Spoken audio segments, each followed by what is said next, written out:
मरते हुए कर्ण को हनुमान जी ने क्या दिया। दोस्तों, दानवीर कर्ण के बिना महाभारत की कल्पना भी नहीं की जा सकती। साथ ही इस बात से इनकार भी नहीं किया जा सकता कि कौरवों के सेनापति कर्ण अपने प्रतिद्वंदी अर्जुन से भी बड़े धनुधर थे। इनकी तारीफ स्वयं भगवान श्री कृष्ण ने की थी। कर्ण जो न केवल एक शक्तिशाली योद्धा थे बल्कि बहुत बड़े दानवीर भी थे। भगवान श्री कृष्ण भी कर्ण को बहुत बड़ा दानी मानते थे। भगवान श्री कृष्ण तो कर्ण की परीक्षा लेने गए तो कर्ण के व्यवहार से खुश होकर उन्हें वरदान भी दिया। लेकिन आखिर हनुमान जी ने उन्हें क्या दिया, तो आइए जानते हैं। दोस्तों, अनजाने में किए हुए कर्म और दूसरों की भलाई के कारणवश कर्ण को 3 श्राप मिले जो प्राणघातक हुए। जो 3 श्राप मिले थे उनमें से 2 श्राप ब्राह्मणों ने दिए थे। उन्हें ये दोनों श्राप उन्हें अनजाने में बाढ़ चढ़ाने से मिले थे। इसके अलावा उन्हें तीसरा श्राप भगवान परशुराम के द्वारा दिया गया था। जब युद्ध भूमि में कर्ण घायल होकर अपनी मृत्यु का इंतजार कर रहे थे, उस समय अर्जुन ने श्री कृष्ण से कहा कि आपका दानवीर कर्ण असहाय होकर मौत का इंतजार कर रहा है। इस पर श्री कृष्ण ने कहा, कर्ण को उसकी वीरता और दानवीरता के लिए याद किया जाएगा। अब इस बात को सुनकर अर्जुन बोले, सबसे बड़ा दानवीर कैसे हो सकता है।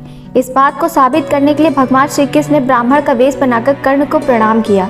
इस पर कर्ण ने वहां आने का कारण पूछा तो ब्राह्मण ने बताया कि मैं आपसे कुछ दान मांगने आया था, लेकिन आपकी ये हालत देखकर अब मैं कुछ नहीं मांगना चाहता, क्योंकि अब इस हालत में आप क्या देंगे।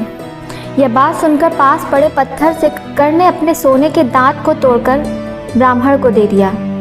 तभी भगवान श्री कृष्ण अपने वास्तविक रूप में आ गए और कर्ण को वरदान मांगने को कहा। कर्ण ने 3 वरदान मांगे।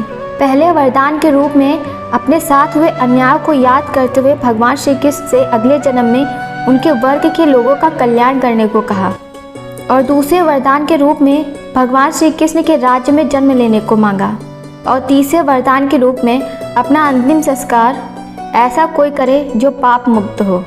अब वरदान देते हुए भगवान श्री कृष्ण ने सारे वरदान स्वीकार तो कर लिए, परंतु तीसरे वरदान से भी कृष्ण दुविधा में आ गए और ऐसी जगह सोचने लगे जहाँ पाप न हो।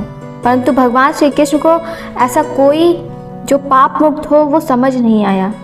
वरदान तो देने की वचनबद्धता थी, इसलिए कर्ण का अंतिम संस्कार भगवान श्री कृष्ण ने अपने हाथों से किया और कर्ण को दिए गए वरदान को पूरा किया। लेकिन इसी बीच जैसे ही हनुमान जी को कर्ण की मृत्यु के बारे में पता चला तो उनका हृदय व्याकुल हो उठा। वे तुरंत युद्ध भूमि में वहां पहुंचे जहां कर्ण अपने मरण अवस्था में सांस ले रहे थे। अब उनके पास जाकर वे फूट फूट कर विलाप करने लगे और कहने लगे, इस युद्ध में विजय होने से तुम्हें कुछ भी नहीं मिलता।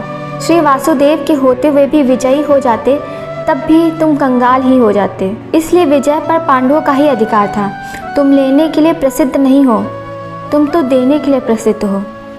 इसके बाद हनुमान जी कर्ण को वरदान देते हुए कहते हैं, याद रखो कर्ण, लोग चाहे वह स्वर्गलोक हो या पाताल लोक, जब भी वीर महावीर की सभा में नाम लिया जाएगा तो सभी खड़े होकर तुम्हारे नाम की जय जयकार करेंगे।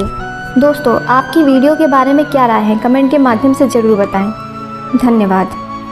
अगर आपको वीडियो अच्छी लगे तो वीडियो को लाइक करें, कमेंट करें, और अगर पहली बार हमारे चैनल पर आए हैं तो हमारे चैनल को सब्सक्राइब करें। धन्यवाद।